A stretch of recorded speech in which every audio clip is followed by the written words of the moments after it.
If passed, H.R. 4 will give tremendous power over the election procedures of every state and local election to the partisan bureaucrats in the voting section.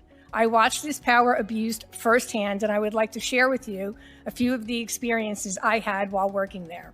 I began my employment in 2000, right prior to the 2000 election.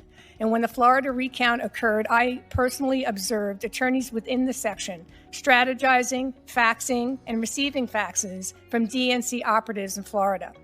Such partisan beliefs permeate every aspect of the section's work. I also witnessed twisted racialism when George Bush appointed Ralph Boyd, an African American, to head the Civil Rights Division. I often heard from attorneys that, well, he's not really black, and that no self-respecting black man would be a Republican. Section 5 was a temporary provision. It's for a reason that no longer exists. The Supreme Court made clear in Shelby that today only certain conditions would justify any formula for Section 5 coverage, including blatantly discriminatory evasions of federal decrees, voting discrimination on a pervasive and rampant scale, and lack of minority office holders. I would ask senators who support this bill to cite one single instance of an invasion of a federal decree in a voting rights case. Just one.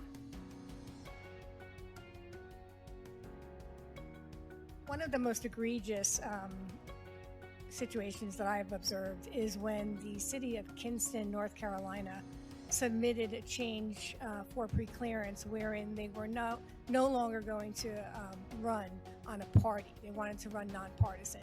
And this is an African-American majority city. So the African-Americans controlled, the city council who wanted to make that change.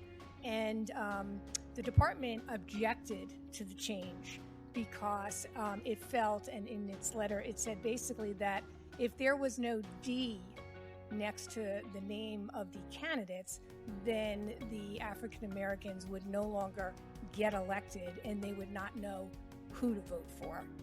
So they were clearly protecting the Democrat Party, and they were also insulting the African Americans that live within the city of Kinston, as well as the elected officials. Once Americans begin to suspect that the Voting Rights Act is no longer being used to protect racial minorities, but political parties, they will stop supporting it.